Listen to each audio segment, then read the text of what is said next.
Que legal. Eu gosto dessa música porque ela é um pouco da minha história, né? Como a gente canta, eu te agradeço, Deus, que no deserto não me deixou morrer e nem desanimar. Como aquela mãe que não desiste. Quantas mães tem aqui? Levanta a mão que eu quero ver. Mães que não desistem. Minha mãe é uma mãe que nunca desistiu. Nunca desistiu de sonhar, de acreditar. E eu lembro, quando eu estava fazendo essa música em casa, eu cantei e às vezes eu canto e fico rindo assim, sabe? Rindo da cara do diabo, falando assim, seu mané, perdeu. Porque, gente, Deus intervém. Amém. Estava falando ontem lá na outra cidade que eu sou filho de mãe solteira. Minha mãe criou 3 filhos na base do couro, assim, da força, da marra. Minha mãe teve o primeiro filho com 15 anos. E ela ficou grávida do meu pai, teve minha irmã. E depois ficou grávida de mim e o meu pai largou ela.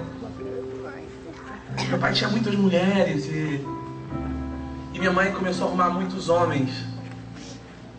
Então, minha mãe ficou grávida e meu pai achava que eu não era filho dele.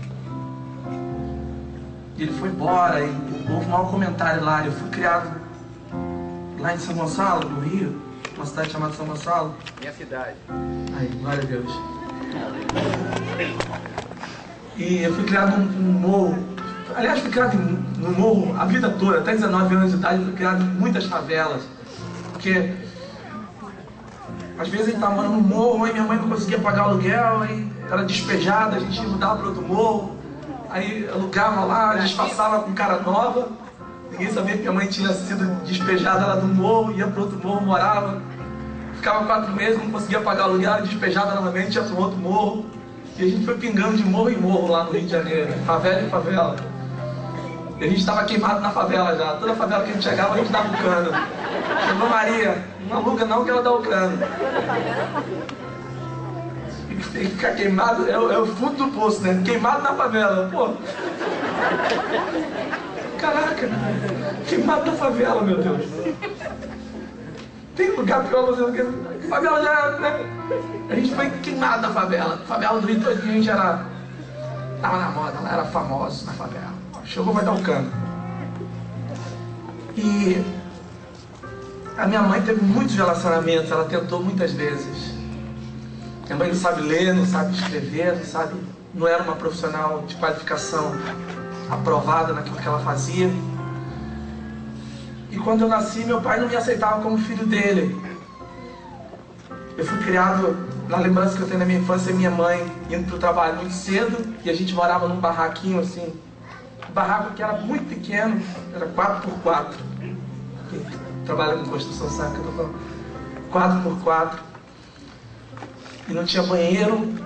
Poucas vezes eu tenho lembrança de ter uma casa com algumas coisas. Por exemplo, casa com as portas, todas as portas. Casa embolsada.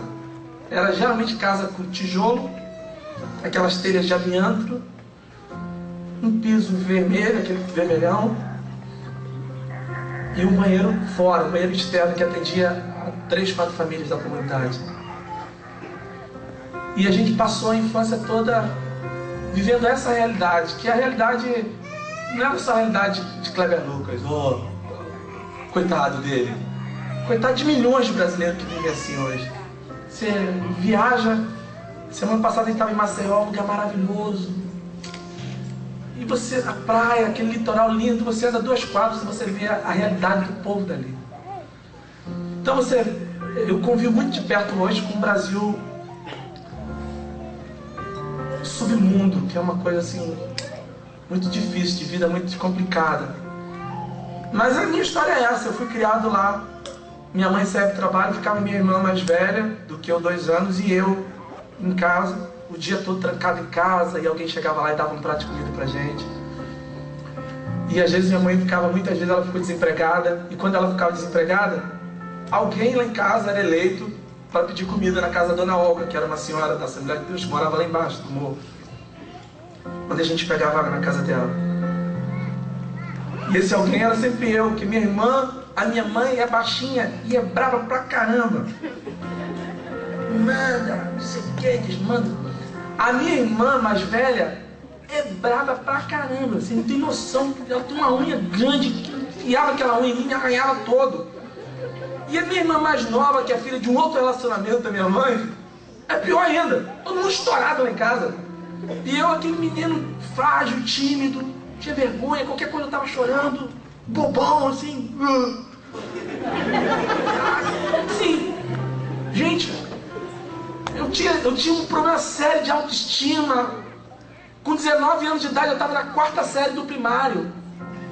Não conseguia ler, não conseguia estudar, gente. Não tinha profissão. Nunca fumei maconha, nunca cheirei, nunca roubei nada. Eu não servia para nada.